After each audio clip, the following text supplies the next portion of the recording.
A few years ago, while I worked as a local exterminator, I got a call from the local Walmart.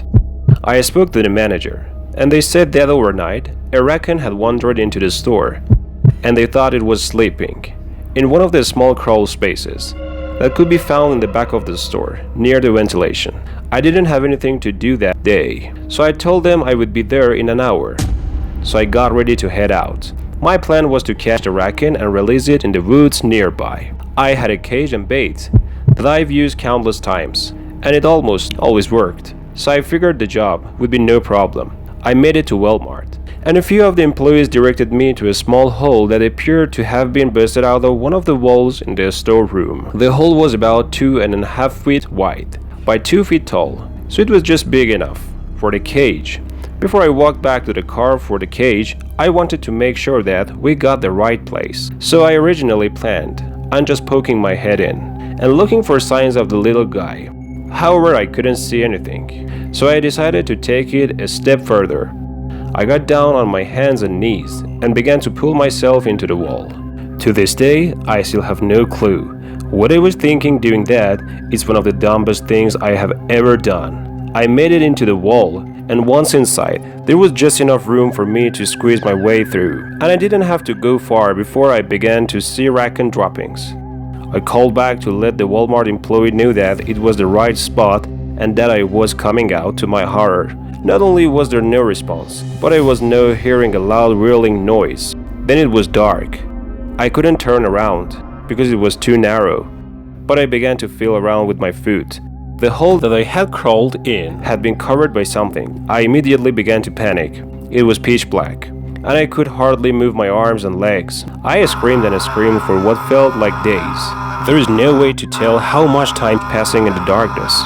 It wasn't until hours later that I heard the whirling noise again and saw a light coming from behind me. I didn't waste any time and immediately began to slide myself out. As I made my way out of the small hole in the wall, I was met by a manager who was extremely apologetic.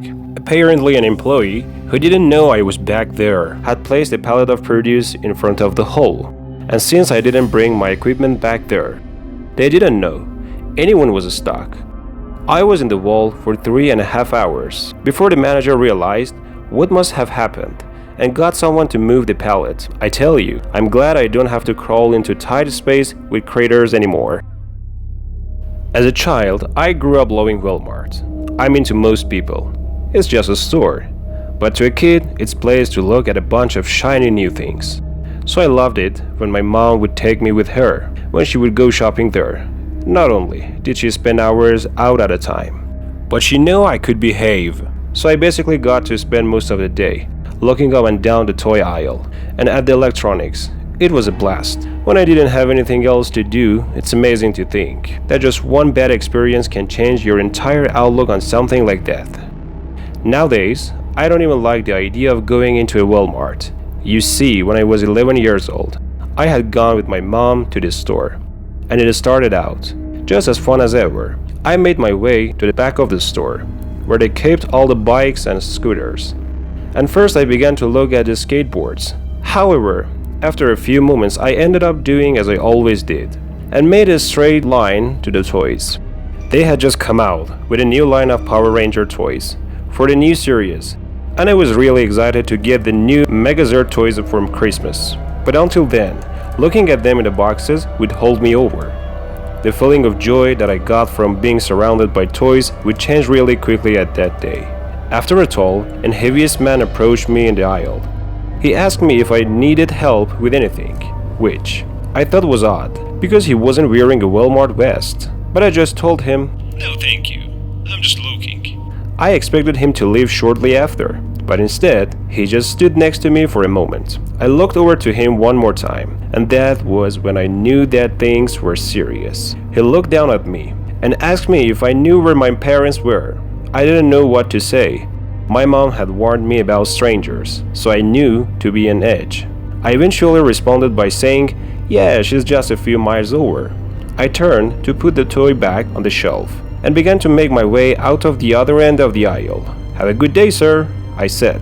But as I turned away, I could see that he was slowly beginning to follow me. My only response was to begin to run as fast as I could. I didn't know what it was, but something was telling me that I could not let the man get close to me. I didn't stop to look back. I just kept running. I made my way into the clothing section of the store, but I stopped dead in my tracks. My heart was pounding so hard that I swore it was making my chest move.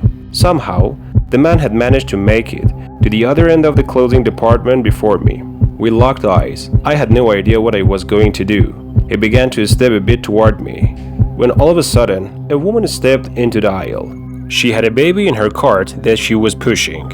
As she began to browse the clothes, I didn't hesitate. Something in me told me that I could trust her.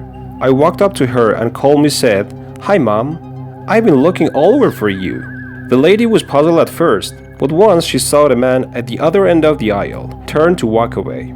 I think she understood the situation. All she did was nod and smile.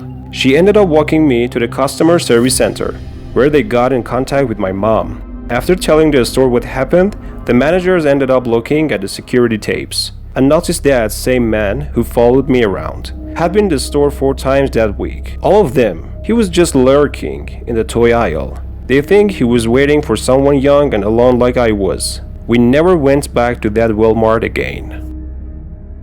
I was working the overnight shift one night at Walmart. I was in their processing team. We were in charge of receiving the shipments at night, making sure everything was processed right, and then sometimes we would stock the shelves if we had time. One night, I'll never forget it. We had finished unloading all the trucks, and it was the time of the night that my manager would let me take my first smoke break. It wasn't company mandated, but he would let me go out and smoke a few cigarettes during my shift, because he knew I got my work done. Anyways, I was outside the loading bay, and I noticed a dark sedan parked on the side of the lot. Now I didn't think anything of it at the time. It was actually pretty normal. Kids from high school would come back there late at night and do whatever they wanted, whether it was smoking a little weed or spending time with each other. They usually didn't cause problems, so we didn't care, so I just continued smoking. But as I stood there, I could have sworn that I heard a muffled screaming. But again, I tried not to pay attention to it. I figured I would mind my business and let whoever continue whatever they were doing. As an 18 years old, I just assumed it was 2 people getting a little weird behind the Walmart. So I quickly finished my cigarette and went back to work. A few hours had passed and it was now around 2:30 in the morning. This was when I typically take my second smoke break. When I went outside, I immediately noticed that the car was gone. At first, I figured that was a good thing. But as I looked closer, I noticed there was a bag sitting in the spot where the car had been parked. I walked up to the empty parking spot and immediately knew what had actually been happening while I was smoking. Besides a small purse that was sitting near where the car was, there was a small amount of blood that seemed to be trailing toward the edge of the lot, near the tree line. I couldn't bear to check for myself, so I immediately called the police. After they arrived and got a closer look at the scene, they told me that they did indeed find a body. It was that of a young woman who had been stabbed more than 20 times. By the looks of it, I quit that very next day and have been in and out of therapy since I can't seem to wrap my mind around the fact that I witnessed such a heinous act and just brushed it off because I thought it wasn't anything serious. I can't stand to lose sleep over the thought that I could have done something to help out. Remember, sometimes things aren't always what they seem.